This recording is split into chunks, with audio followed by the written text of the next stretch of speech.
शत्रुपीडा, शत्रूचा त्रास जर तुम्हाला असेल आणि शत्रुपीडा कायमची नष्ट करायची असेल तर फक्त एका नारळाचा हा उपाय तुम्ही नक्की करा. नमस्कार मित्रांनो, तुमचे स्वागत आहे आमच्या मराठी ॲस्ट्रॉलॉजर ह्या चॅनलवर.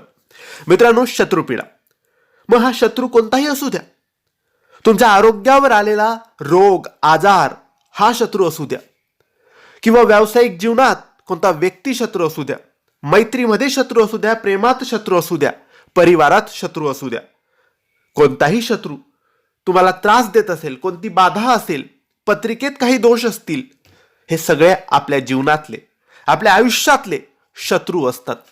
तर या शत्रूंना आपल्याला जर बाजूला करायचं असेल, त्यांना नष्ट करायचं असेल, तर आपल्याला एका नारळाचा एक छोटासा सोपा उपाय वास्तुशास्त्रात हिंदू धर्मात सांगितला जातो.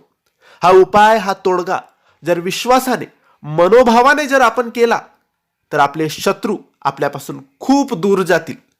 आपल्या शरीरात असतील तर शरीरातून दूर जातील, म्हणजेच रोग आजार हे सुद्धा आपले शत्रू आहेत. परिवारात असतील तर दूर जातील, व्यवसायात असतील तर दूर जातील, व्यक्ती असेल तर तो दूर जाईल. तर शत्रुपीडा कायमची नाहीशी करायची असेल तर एक पूजेचे नारळ तुम्हाला घ्यायचं आहे.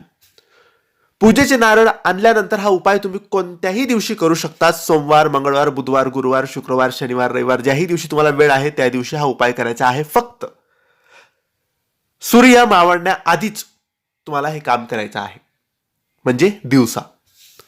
तुम्हाला हा नारळ कोणत्याही हनुमानाच्या मंदिरात घेऊन जायचा आहे, किंवा महादेवाच्या मंदिरात घेऊन जायचा आहे.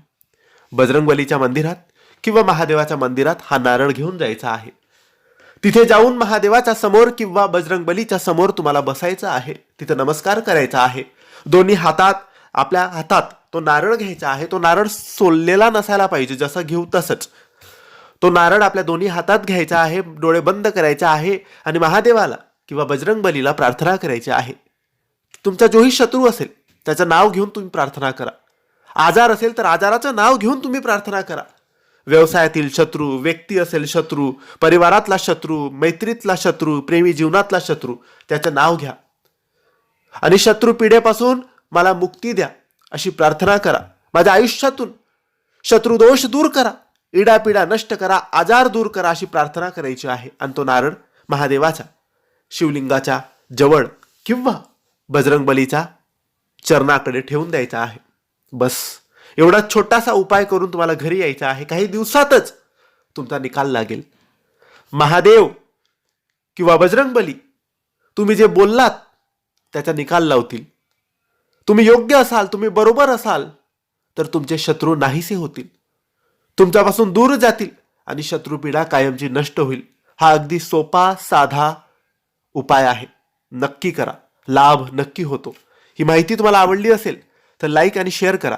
काही प्रश्न असतील तर कमेंट्सद्वारे विचारा आणि आमच्या चॅनलला सबस्क्राईब करायला विसरू नका. धन्यवाद. श्री स्वामी समर्थ.